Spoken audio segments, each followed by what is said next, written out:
उत्तराखंड में लगातार कोरोना मरीजों की संख्या बढ़ती जा रही है। अभी आई रिपोर्ट के अनुसार उत्तराखंड में 3 और लोगों में कोरोना की पुष्टि हुई है। इससे उत्तराखंड में कोरोना मरीजों की संख्या 1819 हो गई है। वहीं अभी तक 24 लोगों की मौत भी हो चुकी है। तो अभी आई रिपोर्ट के अनुसार उत्तराखंड के देहरादून में 3 मरीज मिले हैं। इनमें से एक गाजियाबाद से लौटा है, एक दिल्ली से और एक उत्तर प्रदेश से लौटा है। तो इस प्रकार से उत्तराखंड में कोरोना मरीजों की संख्या बढ़ती जा रही है। तो टोटल मामले 1819 हो गए हैं। तो अल्मोड़ा में कोरोना मरीजों की संख्या 74 हो गई है, बागेश्वर में 40, चमोली में 44, चंपावत में 48, देहरादून में 475, हरिद्वार में 209, नैनीताल जिले में 335, पौड़ी में 62, पिथौरागढ़ में 51, रुद्रप्रयाग में 43, टिहरी गढ़वाल में 291, उधम सिंह नगर में 114 और उत्तरकाशी में 33। तो इस प्रकार से टोटल मामले उत्तराखंड में बढ़ते जा रहे हैं। और बड़ी खबर आ रही है अल्मोड़ा से, जहां पे पहाड़ की बेटियां सुरक्षित नहीं, 8वीं की छात्रा से दुष्कर्म हुआ है। पड़ोस पर ही रहने वाले पर आरोप लगाया गया है। तो बड़ी खबर आई है अल्मोड़ा से, जहां पे अल्मोड़ा में नाबालिग छात्रा के साथ देर रात दुराचार का मामला सामने आया है। पुलिस से मिली जानकारी के मुताबिक अल्मोड़ा एनटीडी क्षेत्र का बताया जा रहा है। आरोप है कि नाबालिग लड़की के पड़ोसी द्वारा ही इस घिनौनी हरकत को अंजाम दिया गया। ये शर्मनाक काम हल्द्वानी से अल्मोड़ा आते वक्त रास्ते में अंजाम दिया गया।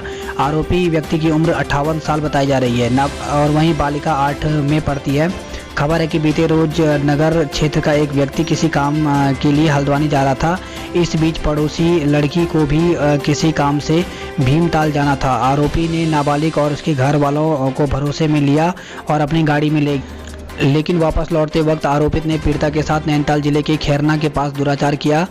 तो इस बात की पूरी जानकारी तब मिली जब बालिका ने अपने घर पहुंची। उसने परिजनों को रो रो करके आपबीती बताई। इसके साथ ही परिजनों के होश उड़ गए। परिजन बालिका को लेकर के एनटीडी चौकी पहुंचे, जहां परिजनों ने तहरीर के बाद पुलिस में मुकदमा दर्ज किया है। 2020 को एक स्थानीय नाबालिग बालिका जो किसी अपने परिचित के साथ काठगोदाम गई थी, वापसी में आते समय उसके साथ परिचित द्वारा शायद कुछ गलत कार्य करने की बात के लेकर इसने थाने में चौकी में तहरीर दी थी।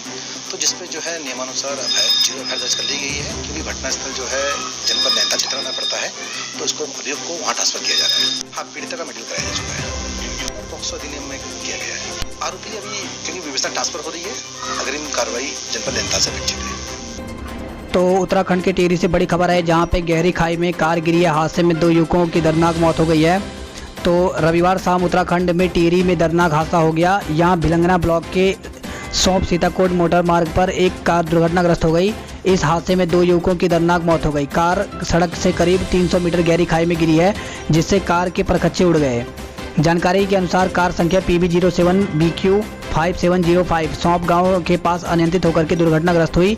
कार सवार दोनों युवक खरीदारी के लिए घर से चमियाला बाजार के लिए निकले थे। मृतकों में सरकंडा गांव के निवासी वाहन चालक अरविंद रावत पुत्र भगवान सिंह और सौंप गांव निवासी धनपाल उर्फ डब्बू पुत्र प्रकाश लाल शामिल हैं।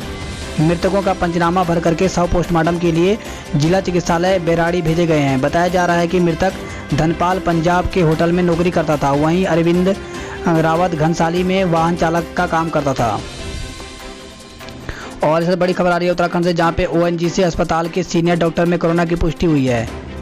तो देहरादून से खबर आ रही है, जहां पे ONGC अस्पताल के वरिष्ठ चिकित्सा अधिकारी में कोरोना की पुष्टि हुई। उनको राजकीय दून मेडिकल कॉलेज में भर्ती कराया गया है। तो ONGC अस्पताल के वरिष्ठ चिकित्सा अधिकारी GMS रोड स्थित कॉलोनी में रहते हैं। कुछ दिन पहले उनकी तबीयत बिगड़ी, पर 59 वर्षीय चिकित्सा अधिकारी ने डॉक्टरों से चेकअप कराया था। कोरोना का संदेह होने पर 12 तारीख को उन्होंने निजी अधिकृत लैब में कोरोना सैंपल की जांच कराई। जांच में कोरोना की पुष्टि होने के बाद अस्पताल में हड़कंप मच गया। सूत्रों के अनुसार अस्पताल या अन्य जगह उनके संपर्क में आए लोगों को क्वारंटाइन किया जा रहा है। साथ ही पता लगाया जा रहा है कि इस अवधि में वे किन किन लोगों से मिले हैं। तो उत्तराखंड फॉरेस्ट गार्ड भर्ती को लेकर के बड़ी खबर आई है। उत्तराखंड फॉरेस्ट गार्ड भर्ती घोटाले में फरार अभियुक्त गिरफ्तार किए गए हैं। तो उत्तराखंड वन आरक्षी परीक्षा में धांधली कर नकल कराने वाले गिरोह का एक अन्य अभियुक्त विजयदीप जनपद पौड़ी पुलिस के हत्थे चढ़ गया है। आरोपी के पास पुलिस ने तलाशी में भर्ती परीक्षा प्रश्न पत्र, OMR सीट और ब्लूटूथ डिवाइस बरामद किया है। तो न्यायालय ने अभियुक्त उपरोक्त विजयदीप को 14 दिन की न्यायिक हिरासत में जेल भेज दिया है। अभियुक्त उपरोक्त में तलाशी में प्रश्न पत्र, OMR सीट और ब्लूटूथ डिवाइस बरामद हुई। अभियुक्त उपरोक्त विजयदीप के संबंध में आपराधिक इतिहास की जानकारी प्राप्त की जा रही है। और वहीं खबर आई है 17 जून को होगी कैबिनेट की बैठक, रोजगार और प्रवासियों को लेकर के हो सकते हैं महत्वपूर्ण निर्णय। तो गारंटी रोजगार योजना भी आ सकती है। तो अब 17 जून को बैठक होगी। इसमें सरकार कई लंबित मामलों को स्वीकृत के लिए ला सकती है। लंबे समय से शहरी क्षेत्रों में प्रवासियों को रोजगार देने के लिए रोजगार गारंटी योजना भी आ सकती है। प्रवासियों के लिए सरकार कुछ अन्य योजनाओं पर भी विचार कर रही है। और वहीं खबर आई है पर्यटकों के लिए आज से खुला कॉर्बेट टाइगर रिजर्व। पहले दिन केवल 4 लोगों ने ही बुकिंग करवाई है। इसमें से सभी लोगों ने जो नैनीताल के उन्होंने ही बुकिंग करवाई। तो जंगल सफारी में 4 पर्यटकों ने दिखाई दिलचस्पी। बेजरानी को छोड़ अन्य जोन में जाने को तैयार नहीं है पर्यटक। तो बुकिंग कराने वाले चारों पर्यटक नैनीताल जिले के ही बताए जा रहे हैं। चारों ने सिर्फ बेजरानी जोन के में बुकिंग करवाई। इनमें एक पर्यटक ने सुबह और 3 पर्यटकों ने शाम की बुकिंग कराई है। और वहीं खबर आई है रुद्रपुर से, जहां पे 10 साल की बच्ची को सांप ने काटा है तो तड़प तड़प करके मौत हो गई है। तो 10 साल की बच्ची जिसका नाम संध्या बताया जा रहा है, वो प्राथमिक विद्यालय 5वीं क्लास में पढ़ती है। और उसका शनिवार को शाम को अपने ही पास के खेत में खेल रही थी। इस दौरान एक सांप ने संध्या के पैर में काट लिया। संध्या अचेत हो गई, उसकी हालत बिगड़ने लगी। परिजनों को पता चला तो वे दौड़े दौड़े आए और उनको अस्पताल में ले गए, जहां पे उसको मृत घोषित कर दिया गया है। और वहीं बड़ी खबर आ रही है उत्तराखंड में 10 दिनों में के भीतर होगी बच्चों और बुजुर्गों की स्क्रीनिंग। तो मुख्यमंत्री त्रिवेंद्र सिंह रावत ने कहा कि अगले 10 दिन के भीतर सरकार राज्य के सभी बच्चों और बुजुर्गों की स्क्रीनिंग का काम पूरा करेगी। इसका लक्ष्य बच्चों और बुजुर्गों को कोरोना से बचाना है। उन्होंने कहा कि सरकार लगातार बच्चों और बुजुर्गों को कोरोना से बचाने का प्रयास कर रही है। तो सीएम त्रिवेंद्र सिंह रावत ने एनएनआई में कहा कि सरकार ने अगले 10 दिनों में प्रदेश के सभी बच्चों और बुजुर्ग की स्क्रीनिंग करने का लक्ष्य रखा है।